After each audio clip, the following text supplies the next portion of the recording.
ওনার মা একদিন আমাকে রাস্তায় দেখে, দেখার পরে পরে বাসায় নিয়ে যায়, নিয়ে যাওয়ার পরে, তুমি কি ওরে বিয়ে করবা? ও বলতেছে, হ্যাঁ আম্মু, আমি ওরে বিয়ে করব, আজকে বিয়ে হবে, বিয়ে করে আমরা একসাথে থাকবো। আম্মু মারা যায় হচ্ছে আমার যখন 1 বছর বয়স তখন।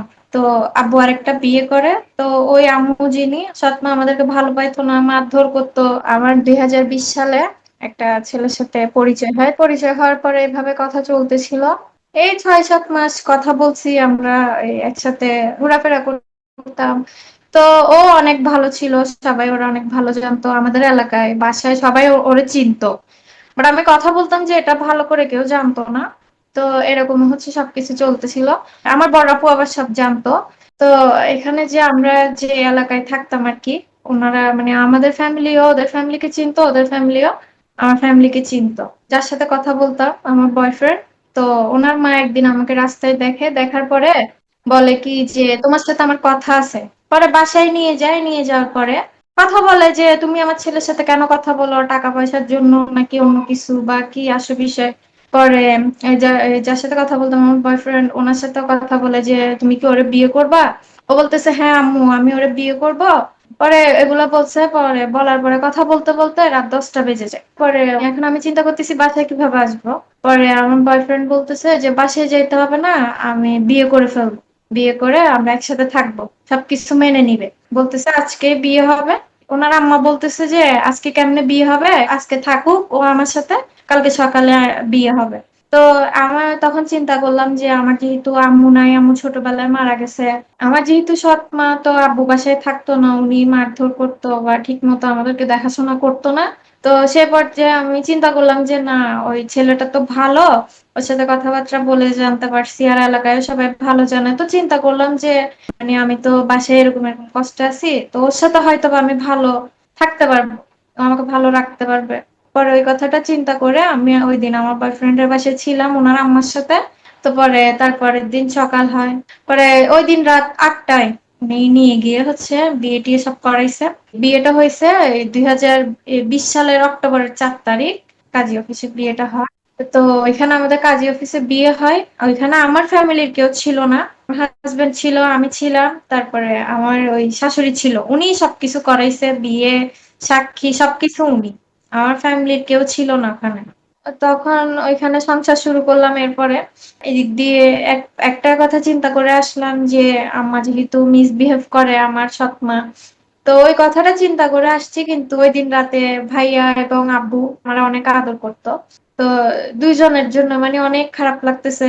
পরে এভাবে ওই দিন আসলে আমাদের হচ্ছে আমি কান্না করতে করতেই শেষ, যে কি সিদ্ধান্ত নিলাম, লাইফে কি করলাম, আব্বা আম্মার মনে কষ্ট দিয়ে ফেলছি। যেহেতু উনি যতই খারাপ হোক, যেহেতু ছোট থেকে আমাকে দেখছে, তো এটা একটা মানে কেমন জানি লাগতেছে না। বাসা থেকে তো সবাই এদিক দিয়ে আমাকে খোঁজাখুঁজি করতেছে। পরে আমাদের বিয়ে যেদিন হয় তার পরের দিন আমার আব্বা আম্মা ভাইয়া আপু ওরা খবর পায় যে আমি ওই ছেলের বাসায় আছি, বিয়ে হয়েছে।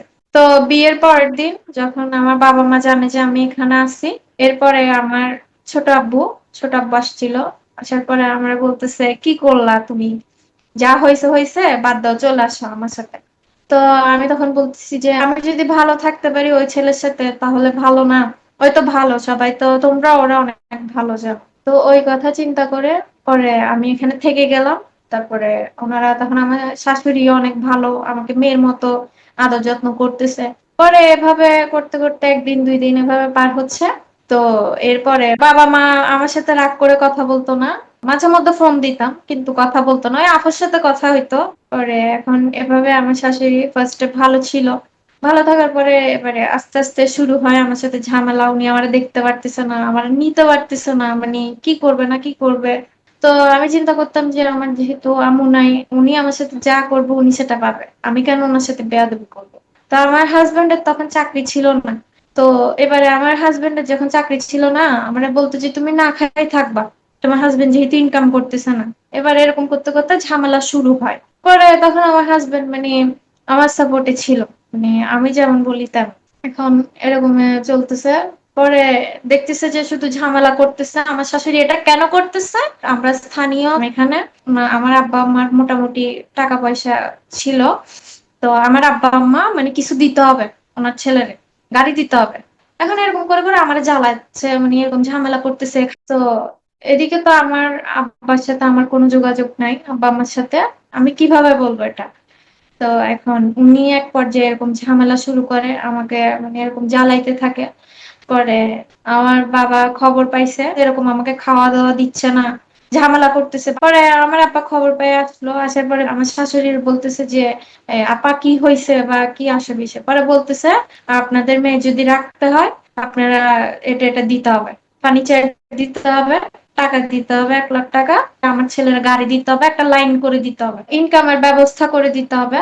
তখন আমার হাজবেন্ড হচ্ছে তার মার কথায় একমত, আমার কথা শুনে না কিংবা আমার কথা শুনতেছে না। তারপরে এভাবে আব্বা বললো যে ঠিক আছে, আমার সামর্থ্য অনুযায়ী আমি চেষ্টা করব কিছু একটা করে দেওয়ার। তারপরে বলতেছে এরকম তো আর মেয়েরে রাখা যাবে না, আমি নিয়ে যাই আমার মেয়েকে, আমি একটা অনুষ্ঠান করে তুলে দিব। পরে এখন এটা বলার পরে আমার শাশুড়ি বলতেছে হ্যাঁ ঠিক আছে। তো এরপর আমার আব্বা আমাকে নিয়ে আসে, নিয়ে আসার পরে হচ্ছে এই একটা অনুষ্ঠান করে, অনুষ্ঠান করে আমাকে আবার হচ্ছে সামাজিক ভাবে তুলে দেয় এবং ফার্নিচার দেয়, এই খাট পালং ইত্যাদি একটা মেরে যা দেওয়া লাগে এগুলো দেয়। তারপরে 50,000 টাকা দেয় ওনাদেরকে, আমাকে অনুষ্ঠান করে তুলে দেয় শ্বশুর বাড়িতে। তো ওইখানে ওনারা এসে নিয়ে যায়, নিয়ে যাওয়ার পরে ওইখানে যাওয়ার পর থেকে আবার ঝামেলা শুরু। এই আজকে বলতেছে এটা দিতে হবে, কালকে বলতেছে ওইটা দিতে হবে। তখন ওনাদের এক একটা ডিমান্ড, মানে এক একটা চাহিদা বাড়তেছে ওনাদের। তো পরে এগুলা করতে করতে আমার আব্বার সামর্থ্য অনুযায়ী যতটুকু পারছে দিছে। তো আমার আব্বা দিতেছিল, যেহেতু ছোট মেয়ে আমি, তো বলতেছে থাক আমার মেয়ে ভালো থাকুক। পরে এভাবে দিচ্ছে ওনাদেরকে ভালো। তো পরে একদিন কি করছে, বাসায় ভাত ছিল, আগের ভাত ছিল, ভাতটা নষ্ট হয়ে গেছে, এটা খাইতে পারবো না। আমি দেখে ওটা রেখে দিছি। আমার ওই ওনাদের বাসায় ওই নষ্ট যে ভাতগুলা ছিল ওগুলা খাইতে হবে, ওগুলা কেন খাইলাম না। ছোট মোটো এই ঝুট ঝামেলা নিয়ে বড় মানে ঝামেলা লেগে যায়, এরকম ঝামেলা লেগে যায় বড় সড়ো। উনি আমাকে রাখবে না, আমাকে আমার বাবার কাছে পাঠাই দিবে। পরে আমার হাজবেন্ড আমাকে বলতেছে যে চলো, আমার আম্মা তো তোমাকে আর ইয়ে করতে পারতেছে না, আমরা চলে যাই এখান থেকে। চলে যাওয়ার পরে আমরা বাসা নিব, বাসা নিয়ে আমরা একসাথে থাকবো, আব্বা আম্মার সাথে আর থাকবো না, মানে আমার শ্বশুর শাশুড়ির সাথে আর থাকবে না। ওই তো সব দেখতেছে যে আমি ইনকাম করতেছি না, আমার বউকে এরকম এরকম জ্বালাচ্ছে, ওই তো এগুলো সব দেখতেছে। পরে এখন ওই চলে আসছে আমারে নিয়ে, পরে আমরা আলাদা একটা রুম নিয়ে আবার নতুন করে সংসার শুরু করলাম, টুকিটাকি সবকিছু দিয়ে। এরপরে আবার আমার শাশুড়ির সাথে যোগাযোগ হয়, কথা হয়। কথা হওয়ার পরে তো উনিও আসতেছে যাইতেছে এরকমের মধ্যে। পরে আবার উনি সবকিছু ঠিক। আমার হাজবেন্ড তখন বাসা নেওয়ার পরে উনি একটা চাকরিতে জয়েন করে। পরে ওগুলো দিয়ে আলহামদুলিল্লাহ আমাদের সুন্দরই চলতেছে সবকিছু। পরে আমার শাশুড়ি বলল যে আমাকে যে খরচ দিতে হবে। তো আমি বললাম যে ঠিক আছে, দিব না কেন। তারপরে আমার হাজবেন্ড টাকা পয়সা ওনাকেও দিচ্ছে, আমাকেও দিচ্ছে। হাজবেন্ড তখন অনেক ভালোই ছিল, সবকিছু মানে আমি যেরকম বলতেছি ওইরকম। তখন সে আমার কথায় উঠতো, আমার কথায় বসতো। এরপর থেকে এরকমই চলতেছিল ভালো। পরে এরপর থেকে আবার হাজবেন্ডের সাথে ঝামেলা শুরু, উনি মারধর করতেছে, মানে যে কোনো বিষয় নিয়ে, ছোটখাটো বিষয় নিয়ে সে অনেক বড় কিছু মনে করতেছে। এভাবে করতে করতে পরে বিয়ের প্রায় 1-2 বছর পর আমি কনসেপ্ট করি। কনসেপ্ট করার পরে যখন ওইরকম আমি অসুস্থ ছিলাম, তার মধ্যেও মারধর করতো আমাকে, ঠিক মতো ওষুধপত্র এনে দিত না। তারপরে এরকম করতে করতে আমার আব্বা যে ওই ওষুধপত্র ডাক্তার দেখানো সবকিছু করে, করার পরে আমাদের একটা বেবি হয়, ছেলে বেবি। ওই হয় আপনার ফেব্রুয়ারির 22 তারিখ 2022 সালে। বেবির আর 1 মাস পর আস্তে আস্তে ওনার ঝামেলা শুরু। আমার হাজবেন্ড হচ্ছে ছোটখাটো বিষয় নিয়ে সবসময় আমার সাথে ঝুট ঝামেলা, খারাপ ব্যবহার এগুলা করতো। মানে চিন্তা করতে যে আমার আব্বা আম্মু যেহেতু কেউ নাই বা এরকম গার্জিয়ান নাই, তো কেউ কিছু বলবে না, কেউ কিছু করবে না। তো আর ওরা তো সবাই আমাদের বাসায় ভালো জানে। তো এগুলা ভেবেই সে সবসময় আমার সাথে খারাপ ব্যবহার করতো, মারধর করতো। এমনকি আমার ফ্যামিলির কাউকে আমি তেমন একটা জানাইতাম না যে ও আমার সাথে মিসবিহেভ করতো, এটা আমি কাউকে বলতাম না। তো সবাই ওরা অনেক ভালো জানতো, বাহিরে সে একটা একদম অনেক ভালো মানুষ, সে কিছুই জানে না। এই জন্য হচ্ছে ওর ভালো কথাবার্তা বা ভালো ইয়া দেখে তো যে কোনো বিচার বৈঠকে সবসময় আমাদেরকে মিলিয়ে দিত যে না, সংসার করা, বাচ্চা যেহেতু আছে ঠিক হয়ে যাবে, ও তো ভালো ছেলে। তো ওরা বুঝাইতো যে এরকম করিও না, একটা বাচ্চা আছে। তো এভাবে হচ্ছে আবার মীমাংসা করে দিত, আবার সংসার চলতো। পরে এরকম করতে করতে এই ঝগড়া ঝামেলা, তো পরে আমার হাজবেন্ড বললো যে আমি একটা গাড়ি নিব, আমাকে কিছু টাকা পয়সা তুলে দাও। ওই হয় আপনার প্রায় 1.5 লক্ষ টাকা মতো তুলে দেওয়ার পরে, তো এখানে তো আমার নাম ছিল। তো ওই যতদিন ছিল অতদিন দিছিল টাকা পয়সা মোটামুটি। তারপরে এখন ওই হুট করে হচ্ছে আপনার এপ্রিলের 24 তারিখ শুক্রবার এই যে বাসা থেকে বের হয়, এরপর থেকে ওর নাম্বার, দুইটা নাম্বার দোনোটা বন্ধ। একটা বাচ্চা আছে, ওর কোনো বাচ্চার খবর নাই, কিছু না। পরে ওর আব্বা আম্মাকে জানাইলাম যে আম্মু এরকম এরকম, আমি তো কোনো চাকরি বাকরি করি না, যেহেতু ছোট বাচ্চা আছে, আমার বাচ্চার বয়স এখন 4 বছর।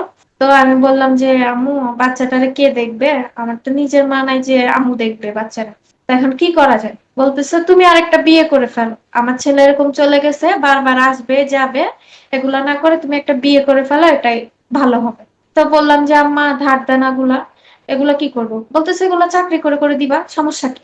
তারপর একদিন আমার সাথে যোগাযোগ করছিল এই 10-15 দিন আগে, ফোন দিয়ে বলে যে এরকম এরকম আমি তো ভুল করে ফেলছি, এখন আমি কি করবো, তুমি এটা মেনে নিতে পারবা না। তা আমি বলছি, তুমি আমার সাথে যোগাযোগ করো। সে বলতেছে এখন তুমি কি করবা সেগুলো আমি জানি না।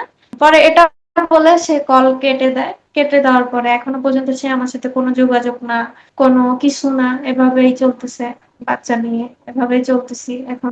এখন আমি আমার আপুর বাসায়, যেহেতু আমার আব্বাও নাই, আব্বা মারা গেছে, আমার আব্বা আব্বা মারা গেছে আপনার 9 মাস আগে। তো এই জন্য এখন বাবার বাসায় থাকতে পারতেছি না, আমি এখন আছি আমার আপুর বাসায়। আমাদের বিয়ে হয়েছিল তো এই 20 সালের অক্টোবরে, 6 বছর মতো চলতেছে। 6 বছর সংসার করার পরে এখন সে কোথায় গেছে বা কি করছে কিছুই জানি না, কোনো খোঁজ খবরও পাচ্ছি না। এত বছর সংসার করার পরে ওই কেমনে এই কাজটা করলো। ও আমাকে রেখে বলতেছে বিয়ে করে ফেলছে। আমার কষ্ট লাগতেছে, আমার আমার সাথে যোগাযোগ না করুক, আমার বাচ্চাটা তো কোনো দোষ করে নাই। তো তাকে একটাই কথা বলতে চাই, আমার তো আব্বু আম্মু কেউই নাই। তো ভালো হোক বা খারাপ হোক, তুমি মানিয়ে নিয়ে থাকতা। তো ও আমার বাচ্চাটার কথা পর্যন্ত চিন্তা করে নাই, ও আমার সাথে যোগাযোগ না করুক, ও বাচ্চাটার অন্তত পক্ষে একটু খোঁজ খবর নিতে পারতো। তো তারে একটাই কথা বলতে চাই যে ওই যেটা করছে এটা একদমই ঠিক করে নাই। আমার তো আব্বু আম্মু কেউ নাই, তুমি অন্তত পক্ষে যা হইছে হইছে, তুমি ভুল করো যাই করো আমার সাথে একটু যোগাযোগ করো।